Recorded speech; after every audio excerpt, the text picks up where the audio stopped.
your love. Something about your love changes everything. Changes everything. Something about your love. Something about your love changes everything. Something about your love. Something about your love changes everything. Changes everything. Something about your love. Something about your love changes everything. Changes everything. Something about your love. Something about your love changes everything. You turn my morning into dancing. You turn my morning into dancing. You turn my morning into dancing. You turn my morning into dancing. You turn my morning into dancing. Something about your love. Something about your love changes everything. Good morning, Rooted Men. So good to be with you this morning. It's a beautiful day. It's above freezing, which is always a key for me. It appears like my sound is working, so everything is good. Today's devotion, if we haven't heard this before, the whole book of Judges is like a rinse, repeat, rinse, repeat, rinse, repeat. The first chapter, this chapter starts out with, and the people of Israel sinned against the Lord. It's like, we've heard that one 20 times so far in this book. It's a beautiful example of how flawed we are as humans, I swear. Anyway, but first, let's get to Chuck B's here, and Dave Donnelly, and Chris Connolly, and Bert Reggiani, Ken Gooch. And so far, it shows just that. But I see, 1, 2, 3, 4, we got 4 people. But online, it says I have 14, which means we're doing pretty good. I'm excited about that. Anyway, today's scripture verses are from Judges 13, verse 15 through 25, if you want to follow along with me. I think I have them somewhere here. It's a lot of reading this time. I noticed that. Oh, wait a minute. I can't change it until I actually share the screen. There's always glitches, I swear. Okay. Okay. Hopefully you can read that. Okay. It said, Manoah said to the angel of the Lord.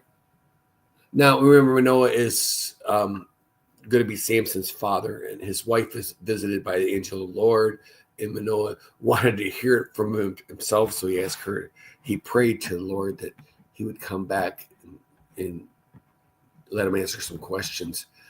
And he came back to the woman again, and she ran and got him. So now that they've talked, and he's told basically the same thing to Manoah as he did his wife. He said to the angel, Lord, please let us detain you and prepare a young goat for you. And the angel of the Lord said to Manoah, if you detain me, I will not eat your food. But if you prepare a burnt offering, then offer it to the Lord.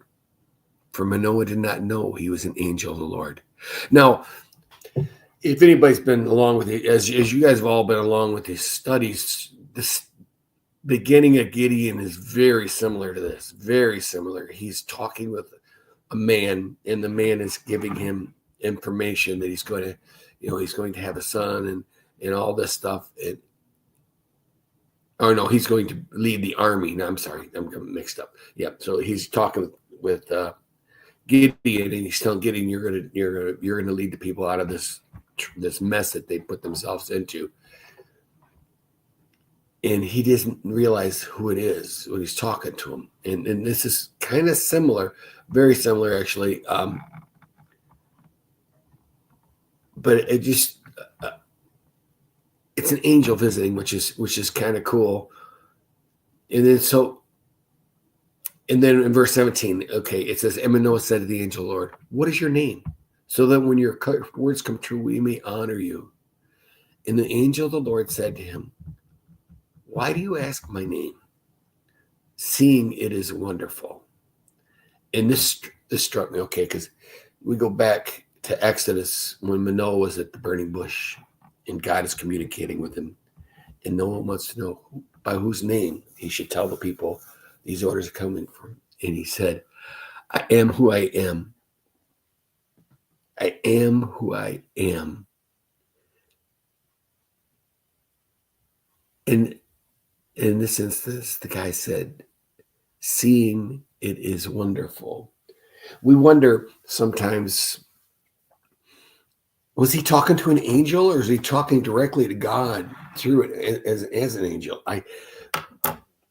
It's kind of I tried figuring this out. I did a lot of research last night and today, and looking as to what was meant by that statement. And some people think that it was an angel of the Lord, and others think it was maybe God in a temporary form. But anything we know is it was definitely different, and we know that it was special because of what came next.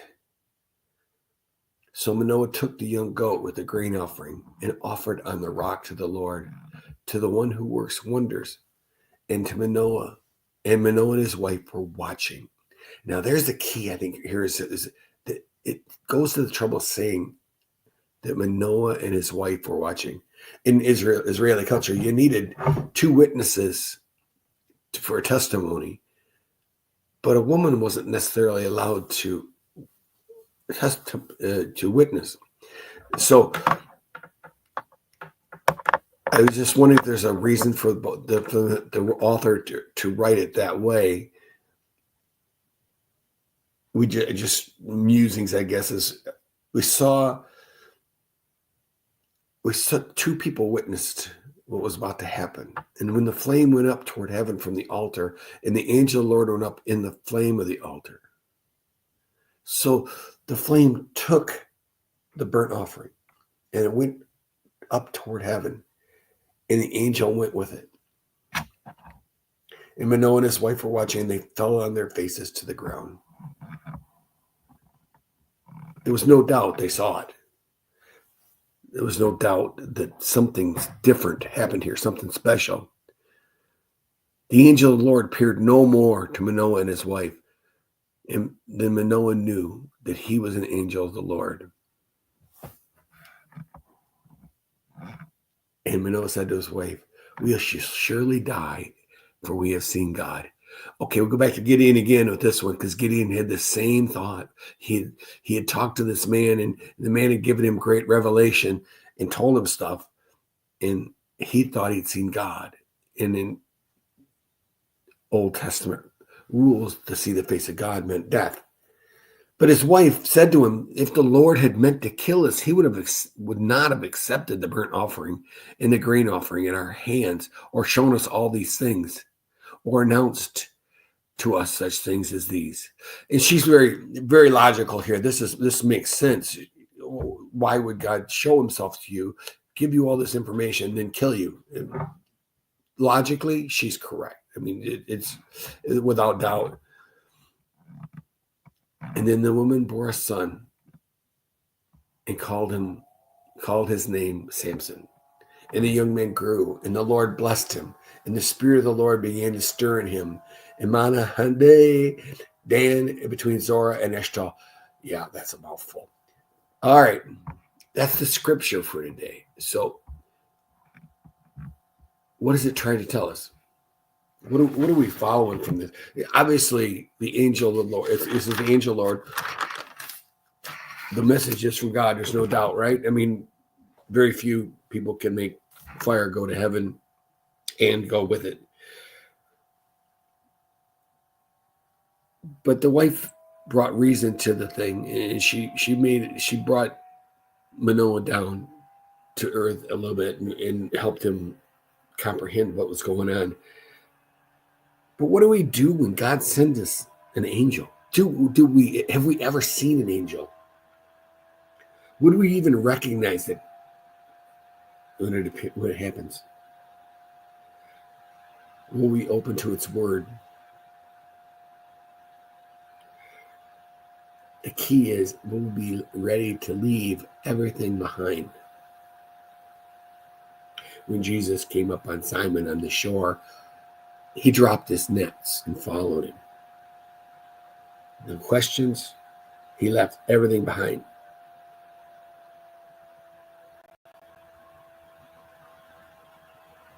When Moses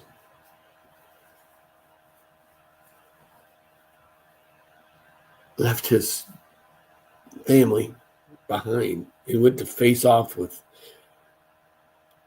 what would seem an unbelievable power in Egypt, the Pharaoh,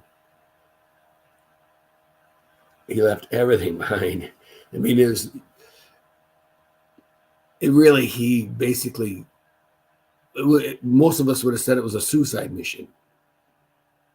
But he was told to do it, and he did it. And then I think of Mary as a young girl, confronted by the angel of the Lord, and she was told what was going to happen. Instead of running in fear, screaming, she said, "Let the Lord's will be due." The will of God rules in this case. The Bible's filled with stories of angels delivering messages. Not everybody recognizes them. Some, they introduce themselves, but others, they don't. And so in our case, if we ever do run across an angel, will he recognize it? Will he introduce himself? Probably depends on the mission. Will we know it? Maybe. It's hard to say.